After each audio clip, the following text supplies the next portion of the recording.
올랜도 중학교의 성도 여러분 안녕하십니까?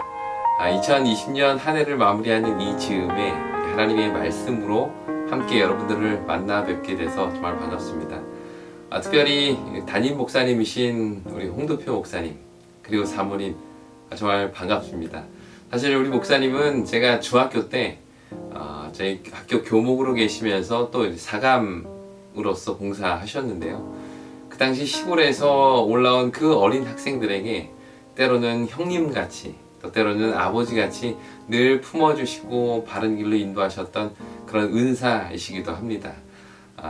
그 덕분에 저희 또래 많은 친구들이 지금도 신앙 안에서 잘 든든히 설 수 있게 되었는데요. 이 자리를 빌려 다시 한번 깊이 감사를 드립니다. 또 우리 올랜도 중학교의 성도님들도 사실 이미 저에게는 많이 익숙해져 있는데요. 왜냐하면 목사님께서 저에게 이제 이 연말 기도주일 말씀을 하신 이후에 제가 이 구글링을 통해서 홈페이지에 좀 들어갔습니다. 거기 갔더니 여러 성도님들의 설교 말씀, 또 특창, 안교 순서, 간증, 다양한 영상들이 올라와 있는 것을 제가 보았고요. 그거 하나하나 보면서 성도님들의 음성과 또 얼굴과 또 삶에서 나오는 그런 여러 신앙의 간증들을 들을 수가 있었습니다. 한 번도 뵌 적은 없지만 이미 저는 여러 번 우리 올랜도 중학교회를 다녀온 셈이 된 것이죠. 아무쪼록 직접 얼굴과 얼굴을 대면하여 보지는 못하지만 마음과 마음이 서로 연결되는 그런 한 주가 되었으면 좋겠습니다. 그래서 이번 한 주가 지나고 난 다음에 이러한 만남을 허락하신 하나님께 우리 모두가 감사할 수 있는 그런 한 주가 되기를 주님의 이름으로 축원드립니다. 저는 이번 한 주 동안 사무엘서 상권과 하권에 나타난 몇몇 이야기들을 통해서 오늘 우리에게 필요한 몇 가지 교훈을 생각해 보도록 하겠습니다. 내리막길을 오르는 십자가. 이게 이번 한 주 동안 나눌 말씀의 총 주제인데요. 여러분들은 이 제목을 보고 어떤 생각이 드시나요? 내리막길을 오르는 십자가. 우리가 살아가면서 예수님의 십자가가 정말 절실할 때가 있죠. 물론 매 순간 그분의 은혜가 아니고서는 살아갈 수 없는 것이 우리의 삶이지만 우리 죄인들이 느낄 때 그리스도의 십자가가 가장 간절하게 필요될 때가 있습니다. 그때가 언제일까요?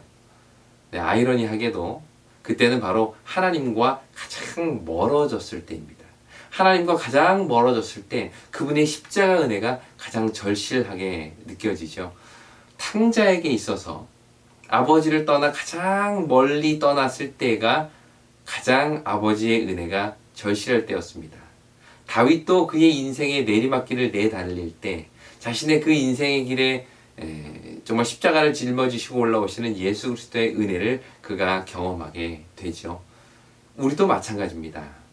죄가 더한 곳에 은혜가 더욱 넘친다 라는 로마서 5장 20절의 말씀처럼 우리는 인생의 처절한 내리막길에서 그 길을 힘겹게 오르시는 예수 그리스도를 만나게 되는 것이죠. 이로써 우리는 결국 예수님께서 오르신 그 언덕은 다름 아닌 내 인생의 내리막길이었음을 깨닫게 됩니다. 여러분들은 올 한 해를 어떻게 보내셨나요? 혹시라도 우리 중에 지금 현재 각자의 인생의 내리막길을 내달리고 계신 분은 없으십니까? 혹시 그런 분이 계시다면 이번 한 주를 통하여 그 내리막길을 오르시는 나를 위해 오르고 계시는 그 예수님의 십자가를 꼭 만나게 되기를 간절히 바랍니다. 바로 그 만남을 통해서 우리는 더욱 새롭게 태어나게 될 것입니다. 이러한 경험이 우리 올랜도 중학교의 성도님 모두의 삶에서 경험되게 되기를 간절히 바랍니다. 오늘은 그 첫 시간으로 자녀를 가장 사랑하는 길이라는 제목으로 사무엘상 1장과 2장에 있는 말씀을 나눠보도록 하겠습니다. 성경을 읽다 보면 잘 이해가 되지 않는 말씀이 종종 있죠. 그 내용 자체가 어려워서라기보다 그 본문의 의미가 무엇일까? 라는 의문이 드는 그런 말씀들이 있는데요. 가장 대표적인 말씀 중에 하나가 바로 마태복음 10장 37절 말씀입니다. 거기에는 이런 말씀이 있습니다. 아버지나 어머니를 나보다 더 사랑하는 자는 내게 합당하지 아니하고 아들이나 딸을 나보다 더 사랑하는 자도 내게 합당하지 아니하며. 여기서 예수님께서는 두 가지를 말씀하셨습니다. 첫째는 자녀가 부모를 예수님보다 더 사랑하는 것이 합당하지 않다는 것이고요. 둘째는 부모가 자녀를 예수님보다 더 사랑하는 것이 예수님께는 합당하지 않다라는 말씀입니다. 여러분들은 이 말씀을 딱 읽으시면 어떤 생각이 드시나요? 야, 우리 예수님은 참 욕심이 많으신 분이신가 보다. 다 자기만 가장 사랑하라고 하시고 라는 생각이 드십니까? 사실 우리가 잘 알듯이 예수님은 그런 분은 아니시죠. 이미 그분은 십자가를 통해서 얼마나 우리를 사랑하시는지에 대한 그분의 이타적인 사랑을 충분히 보여주셨습니다. 그렇다면 우리는 이 말씀을 어떻게 이해해야 할까요? 부모나 자녀가 예수님보다 서로를 더 사랑하는 것이 그분께는 합당하지 않다. 이 말씀의 의미는 무엇일까요? 오늘은 이 사무엘상에 나타난 이 두 가정의 이야기를 통해서 오늘 예수님께서 하신 이 말씀의 의미가 무엇인지를 함께 생각해 보도록 하겠습니다. 사무엘상 1장은 한나라는 여인을 소개하면서 시작이 됩니다. 성경은 그녀의 아픔에 대해서 소개하고요. 또 그 아픔에 대한 하나님의 감동적인 섭리와 기도의 응답을 소개하고 있습니다. 그녀는 아들을 주시기 위해서 하나님께 간절히 기도했고 하나님께서는 그 간구를 들은 것인데요. 그러자 한나는 하나님께 서약한 대로 그 아들을 하나님께 드려서 그의 평생을 전부 하나님께 바치기로 서약을 합니다. 그것이 사무엘상 1장부터 2장 11절까지의 내용입니다. 한나의 기도와 그 기도의 응답으로 얻은 아들 사무엘의 이야기죠. 그리고 이 아름다운 이야기의 마무리는 이렇게 됩니다. 사무엘상 2장 11절입니다. 엘가나는 라마의 자기 집으로 돌아가고 그 아이는 제사장 엘리 앞에서 여호와를 섬기니라. 이 아름다운 이야기는 사무엘이라는 아이가 하나님 앞에서 하나님을 섬기는 일로 마무리가 됩니다. 이렇게 한나의 가족 이야기가 아주 감동적으로 마무리되자 성경은 갑자기 시선을 돌려서 또 다른 가정의 이야기, 즉 제사장 엘리 가정의 이야기로 초점을 돌립니다. 그런데 그 가정을 소개하는 첫 마디가 이것이었습니다. 사무엘상 2장 12절입니다. 엘리의 아들들은 행실이 나빠 여호와를 알지 못하더라. 엘리의 아들들, 그러니까 당대 최고의 영적 지도자였던 엘리의 아들들이 행실이 나빠서 여호와를 알지 못했다. 이것이 그 가정을 이야기하고 소개하는 첫머리에 언급되고 있다는 것입니다. 이것이 그 가정을 향한 성경의 평가였던 것이죠. 엘리가 제사장이니까 엘리의 아들들도 당연히 제사장입니다. 그런데 그들이 여호와를 알지 못했다니, 이게 무슨 의미일까요? 여기 12절에 나온 이 두 표현, 행실이 나쁘다 라는 말과 여호와를 알지 못했다 라는 말은 당시 그 아들들의 상태가 어떠했는지를 우리에게 분명히 보여줍니다. 먼저 행실이 나쁘다 라고 번역한 이 말은요, 히브리어로 베네 벨리알이라는 표현입니다. 베네라는 말은 누구누구의 아들이라는 뜻이고요. 벨리알이라는 히브리어는 이게 파멸이라는 뜻인데요. 이 단어는 성경에 사단의 이름으로 사용이 되기도 합니다. 신약 성경에 보면 고린도후서 6장 15절에 보면 사단을 벨리알이라고 표현하고 있습니다. 그러니 히브리어 성경은 그냥 단순히 그들이 행실이 나빴다 라고 이야기하는 것이 아니라 그들은 사단의 아들들이었다 라고 이야기를 한 것이죠. 이것이 바로 하나님의 눈에 비친 엘리의 아들들의 영적인 상태였습니다. 그런데 재미있는 것은 이 사무엘상을 쭉 읽어보시면 거기에 이런 표현이 또 한 번 나오는데요. 사단의 자녀라는 평가를 받은 사람이 또 있습니다. 그가 누굴까요? 사무엘상을 쭉 읽어보면 사단의 자녀다 라는 표현을 받을 만한 또 한 사람이 또 혹시 떠오르는 사람이 있습니까? 놀랍게도 이 표현은 조금 전 사무엘의 엄마였던 한나에게 적용이 됩니다. 사무엘상 1장에서 한나는 성전에 올라가서 자기의 소원을 가지고 하나님께 간절히 기도를 드리고 있었는데요. 그런데 그 모습을 본 엘리 제사장이 그녀가 술을 먹고 술정을 부리는 줄 알고는 포도주를 끊어라! 라고 아주 엄하게 꾸짖습니다. 이때 한나는 엘리에게 이렇게 이야기를 합니다. 사무엘상 1장 16절입니다. 당신의 여종을 악한 여자로 여기지 마소서. 자신을 악한 여자로 생각하는 그 엘리에게 한나는 저를 그런 악한 여자로 여기지 마십시오 라고 이야기를 한 것이죠.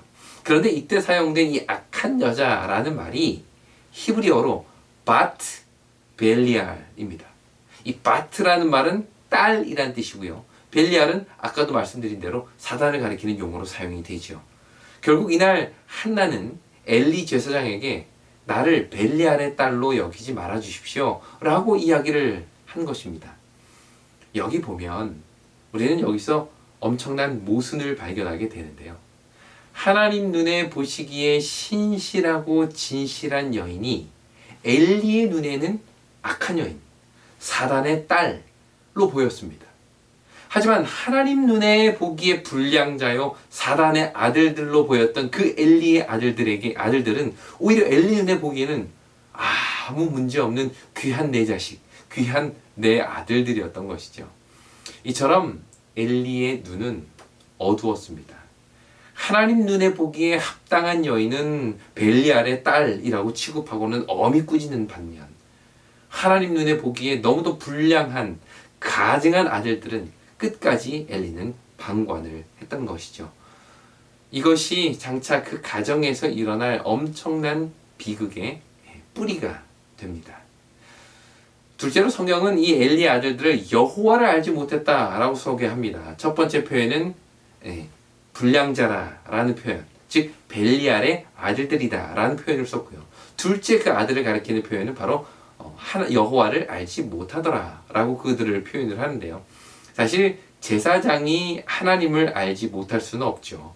그들은 늘 하나님께 제사를 드렸고 성전에서 진행되는 모든 일들을 이미 그는 전문가로서 모든 것을 잘 알고 있는 그런 사람들이었습니다. 그럼에도 불구하고 성경은 분명히 그들을 가리켜 여호와를 알지 못하더라 라고 말합니다. 본인 스스로는 하나님을 잘 알고 있다 라고 생각을 하지만 하나님께서 보실 때에는 야 너는 여호와를 알지 못하는구나, 하나님을 눈꼽만큼도 알지 못하는구나 라고 생각하고 계신 것이죠. 하나님을 바르게 알았더라면 도저히 할 수 없는 일들을 일삼는 그들을 향해 성경은 하나님을 알지 못하는 자들이라고 그들을 정의한 것입니다. 마치 산상수훈에서 우리가 주의 이름으로 선지자 노릇하며 주의 이름으로 귀신을 쫓아내며 주의 이름으로 많은 권능을 행했지 않습니까? 라고 자부하는 자들을 향해서 내가 너희를 도무지 알지 못한다 라고 말씀하신 것처럼 엘리의 아들들에 대한 하나님의 평가는 그들은 여호와를 도무지 알지 못하는 자들이다 라는 것이었습니다. 그렇다면 도대체 그들의 모습이 어느 정도였기에 성경은 그들을 사단의 아들들이요 여호와를 알지 못하는 자다 라고 이야기한 것일까요? 성경은 곧이어 그 이유를 이렇게 설명합니다. 사무엘상 2장 13절과 14절입니다. 그 제사장들이 백성에게 행하는 관습은 이러하니 곧 어떤 사람이 제사를 드리고 그 고기를 삶을 때에 제사장의 사환이 그 손에 세 살고리 갈고리를 가지고 와서 그곳으로 냄비에나 솥에나 큰 솥에나 가마에 찔러 넣어 갈고리에 걸려 나오는 것은 제사장이 자기 곳으로 가지되 실로에서 그곳에 모은 모든 이스라엘 사람에게 이같이 할 뿐 아니라. 우리는 보통 제사를 드리면 번제단에 올려서 다 태우는 것으로 알기 쉬운데요. 근데 여기 보니까 고기를 삶는다 라고 이야기를 합니다. 그렇다면 이 제사는 어떤 제사를 말하는 것일까요? 성경에는 여러 종류의 제사가 있습니다. 그런데 각 종류마다 드려지는 방법이 서로 다른데요. 예를 들어 번제는 희생물 전체를 다, 제물 전체를 다 번제단 위에서 사릅니다. 그러나 속죄제와 속건제는 고기의 기름과 콩팥 등은 제단에서 사르고요. 그 고기는 제사장에게로 돌아갑니다. 하지만 화목제 같은 경우는 기름과 콩팥은 단위에서 불사르지만 그 고기는 제사장과 화목제를 드린 사람이 함께 나눠 먹게 됩니다. 이때 고기는 반드시 삶아서 먹도록 되어 있는데요. 그 이유는 물에 삶음으로써 고기의 피가 다 빠지게 하기 위함이었습니다. 이렇게 삶아진 고기 중에 제사장에게 주어질 부위는 가슴과 넓적다리, 이것은 특별히 제사장을 위해서 구분이 되고요. 그리고 또 두 볼과 위가 제사장에게로 주어집니다. 그리고 나서 나머지는 그 화목제물을 드린 사람에게 전달돼서 주변 사람들과 혹은 가족들과 함께 나누어 먹게 되는데요. 그런데 이 성경을 보면 이 엘리의 두 아들들은 그렇게 삶고 있는 화목제의 고기 중에 자신에게 할당된 몫만 정확히 취하는 것이 아니라 그냥 갈고리에 걸려 올라온 것은 무조건 다 자기 몫으로 취했다라고 이야기를 하는 것입니다. 한마디로 그들은 누구의 몫을 빼앗은 거예요? 그렇죠. 백성들의 몫을, 제물을 바칠 때에 백성들에게 돌아가야 할 몫을 그들이 취하고 빼앗은 것입니다. 하지만 그들의 죄악은 여기서 끝나지 않았죠. 그들은 백성들의 몫을 빼앗는 것에 부족해서 이제는 하나님의 것에까지 손을 댑니다. 모든 제사에서 피와 기름은 절대 사람이 취할 수 없습니다. 그것은 오직 하나님께만 돌려져야만 했는데요. 엘리의 두 아들들은 하나님께서 취하시는 부분까지도 손을 댄 것이 성경에 기록되어 있습니다. 15절과 16절입니다. 기름을 태우기 전에도, 하나님께 드려야 할 그 기름을 태우기 전에도 제사장의 사환이 와서 제사 드리는 사람에게 이르기를 제사장에게 구워드릴 고기를 내라. 그가 내게 삶은 고기를 원하지 아니하고 날 것을 원하신다 하다가 그 사람이 이르기를 반드시 먼저 기름을 태운 후에 내 마음에 원하는 대로 가지라 하면 그가 말하기를 아니라 지금 내게 내라. 그렇지 아니하면 내가 억지로 빼앗으리라 하였으니. 엘리의 두 아들들은 삶은 고기보다 아마 구운 고기를 더 좋아했던 모양입니다. 고기를 삶으면 피가 다 빠져서 별 맛이 없지만 피가 그대로 남아있는 생고기를 구워 먹으면 아마 더 맛있게 느껴졌던 모양인데요. 하지만 이것은 피를 절대 먹지 말라라는 하나님의 말씀에 위배되는 것입니다. 피는 전적으로 하나님께 드려야 할 대상이었던 것이죠. 또한 희생제물의 기름은 언제나 여호와께 바쳐져야만 했습니다. 화목제의 희생제물도 반드시 여호와의 기름인 이 기름 부분을 먼저 제단 위에 태우고 난 다음에 그런 후에 제사장이 자신의 몫을 취할 수 있었는데요. 하지만 성경 표현에 보면 이 엘리의 아들들은 여호와께 기름을 바치기도 전에 먼저 자신의 몫을 빼앗아 피채 그것을 구워 먹었다고 이야기를 하는 것이죠. 피와 기름, 이것은 여호와께 전적으로 돌려져야만 했던 것을 그들은 자신의 몫으로 취한 것입니다.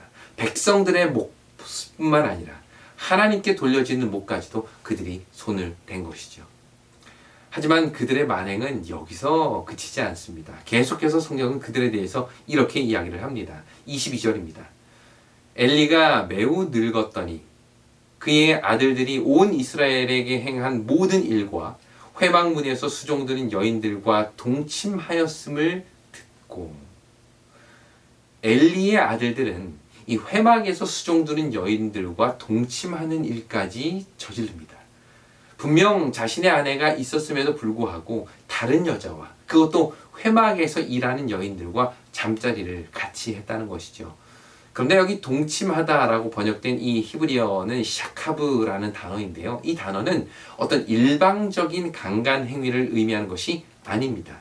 다시 말해 이런 일들은 회막에서 수종드는 여인들과 합의하에 이루어졌음을 이야기해 주는데요. 이런 모습은 당시 이방신을 섬기는 신전에서 흔히 이루어지는 일이었습니다.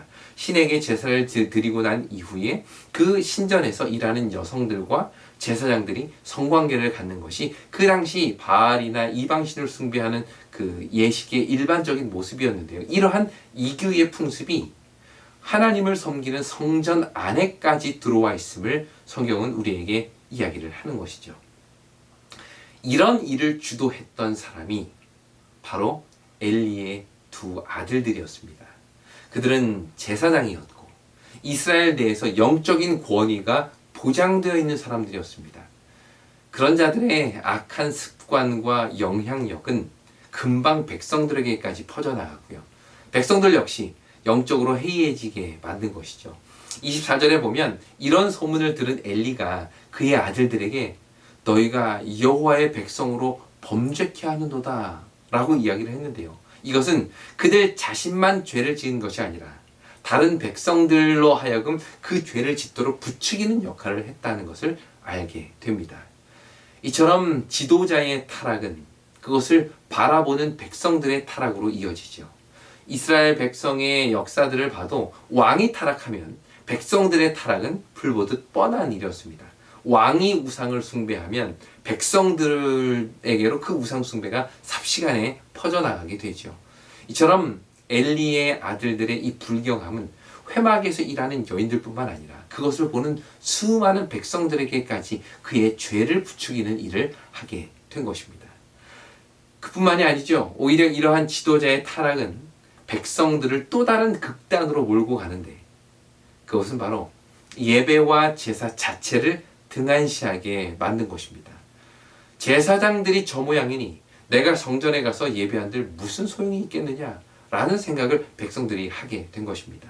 내가 드리는 제물은 오히려 저자들의 배만 불리게 되니 차라리 나는 예배하러 가지 않겠다 라는 일들이 그 당시에 팽배해졌던 것입니다. 이처럼 엘리의 두 아들들의 모습은 백성들로 하여금 더 많은 죄를 짓게 하고 또 한편으로는 백성들로 하여금 신앙 자체를 등한시하게 만드는 그러한 역할을 한 것이죠. 그래서 이에 대해서 부조화 선지자는 이렇게 설명하고 있습니다. 많은 백성은 홈리와 비나스의 부패한 행로를 보고 분개하여 지정된 예배 장소에 올라가지 않았다. 그리하여 하나님께서 제정하신 예배는 악인들의 죄로 인해 멸시와 무시를 당하였다. 불경과 방탕과 우상 숭배가 무서울 정도로 유행하였다. 이것이 당시 엘리의 두 아들을 통해 나타난 이스라엘의 영적인 상태였습니다. 그런데 지금부터가 중요합니다. 오늘 사실 이 말씀을 드리고자 하는 그 핵심적인 이유는 그들이 얼마나 큰 죄를 지었는가, 그들이 얼마나 많은 죄를 지었는가를 말씀드리고 싶어서 이 말씀을 드리는 건 아니고요. 사실 오늘의 핵심은 왜 그 자녀들이, 엘리의 아들들이 이렇게 되었을까?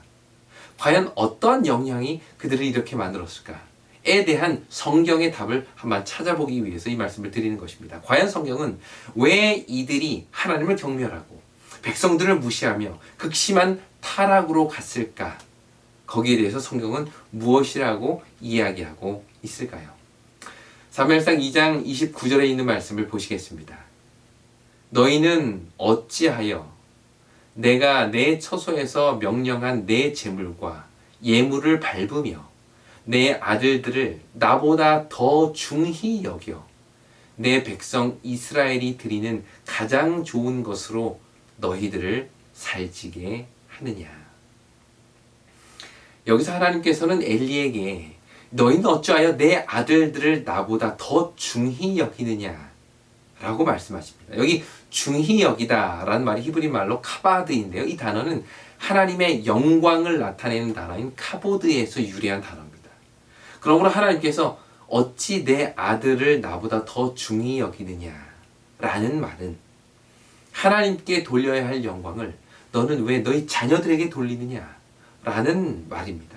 성경은 바로 이것이 그 자녀들을 타락하게 만든 아주 중요한 이유 중에 하나였음을 이야기합니다. 자식을 하나님보다 더 사랑하는 일, 하나님께 돌려야 할 영광을 자식들에게 돌리는 일, 그러한 부모의 죄가 결국 그의 자녀들로 하여금 하나님을 알기를 거절하고 벨리알의 아들이라는 평가를 받는 데까지 아주 지대한 영향을 끼쳤다는 것이죠. 사실 재미있는 사실은요, 성경은 처음부터 의도적으로 사무엘과 엘리의 두 아들을 대조해서 설명합니다. 사무엘상 2장 18절에 보면 사무엘은 세마포 옷을 입고 여호와 앞에 섬겼다 라고 소개를 합니다. 반면에 12절에서 엘리의 아들들에 대한 평가를 보면 그들은 벨리알의 아들들이요 여호와를 알지 못했다 라고 소개를 합니다.